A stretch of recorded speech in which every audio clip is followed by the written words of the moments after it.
again.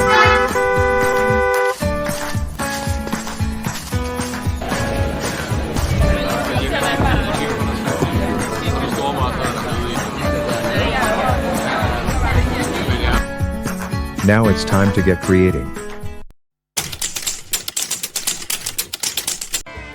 On the road again. Just can't wait to get on the road again.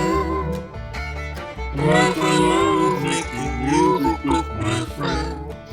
I can't wait to get on the road again.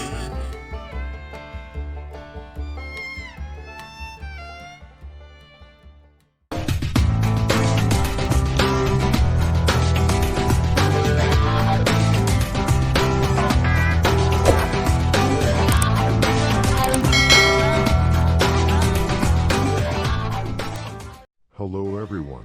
We are here again to guide you on this journey to true flexibility while working. Now that you have the rig powered up and ready to go, there are some concerns you will need to have. It's amazing when you can pull your camper in the park for a few days and just relax with your husband and kids, while being able to work your regular shift from wherever you feel like. There is nothing like being able to enjoy nature.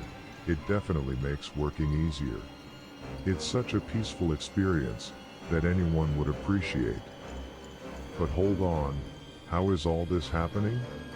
This is the big issue that is quite easy to overlook, but Team Otra understands how important this is to you maintaining your ability to keep those funds rolling in, so we have it covered here.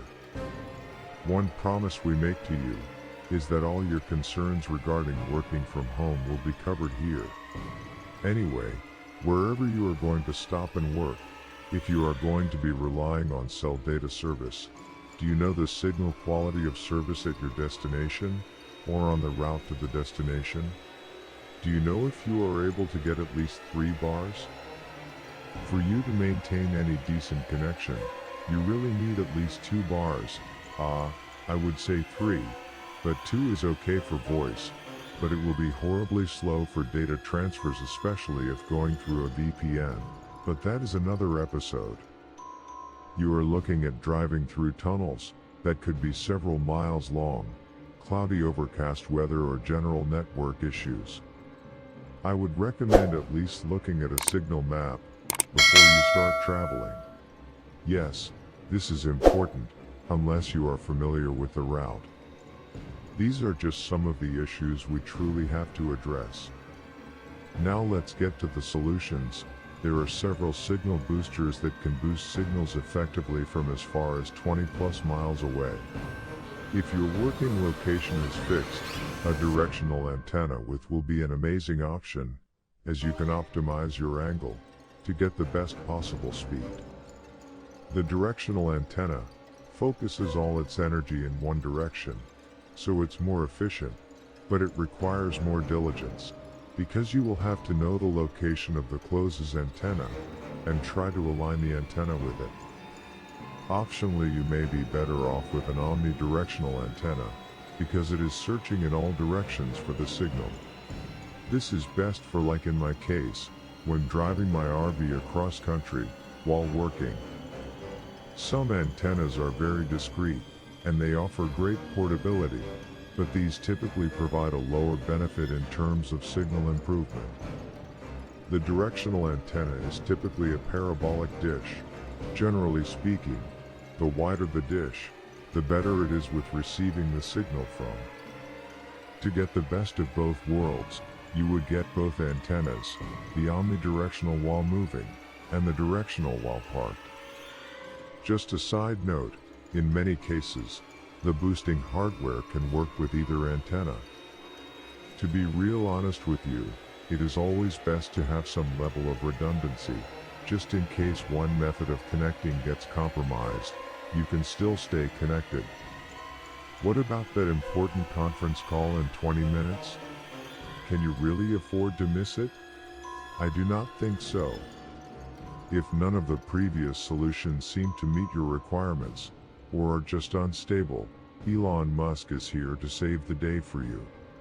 Starlink, as you know, is his brainchild, that provides global internet service to all users. It's an amazing solution that actually works tremendously. We have been able to reliably get 100 megabits per second down and 15 megabits per second for uploads. Though this system is relatively new, it is evolving into the ultimate solution for internet service, especially if you work on the road. There are a few solutions where you have the fixed dish antenna, and now there is the mobile version that works basically everywhere except under tunnels. If you are using for a camper, there are several mounting location options to you. For a traditional car, I would probably recommend a magnetic mount, but please, put a piece of cloth between to avoid scratching your paint, or even worse. The Starlink system works, where the main cluster of satellites are in space, transferring internet to a receiving dish, which is connected to a terminal in your home, or on your vehicle. Once your antenna is aligned properly, presto, you have connection. Don't go drilling holes all over the vehicle, because you will regret it. You may want to consider a magnetic mount, or if your vehicle has a rack, that would be a better option. That's all for this episode. Please remember to check back weekly for another presentation. Thank you.